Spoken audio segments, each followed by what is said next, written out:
Well, this is another one that, hypothetical Jerry Jeudy. Jerry Jeudy, wide receiver for the Broncos, is a name we've heard tied to the Browns since before they acquired Elijah Moore. So this is kind of a hypothetical that you came up with. DPJ in a second, for Jeudy in a fourth.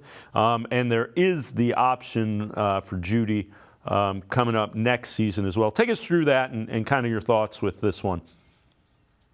Yeah, so there's been lots of smoke out there that they're interested in Jeudy. And I was kind of thinking, well, how do you make that work?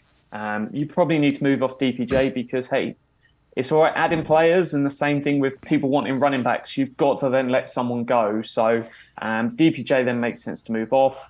And like the Elijah Moore trade, people at the time were like, oh, we gave up a second-round pick for Elijah Moore. Well, no, not really. We just moved from the second to the third and got Cedric Tillman and Elijah Moore for that pick that went to Green Bay in the end via the Jets.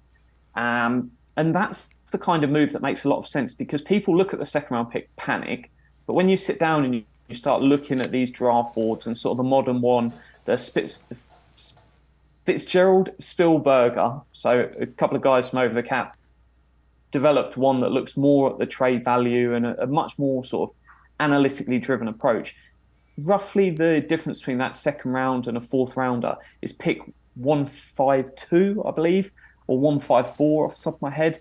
But that's not that much to give up to upgrade from DPJ to Jeudy. So smart teams are looking at pick swaps.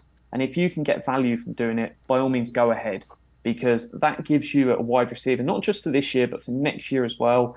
Lots of options then on the table, because you can decide after the 2024 season, do you want to extend Cooper, Jeudy, Moore? It could be Cedric Tillman, you're going as a key part. Then Bell could be up for an extension at that point.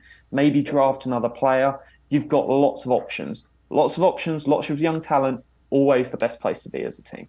Yeah, and when you talk about Cooper, Jeudy, Moore, that would seem to be a little bit of an upgrade from what you have. And again, you got guys that are relatively young and should be ascending.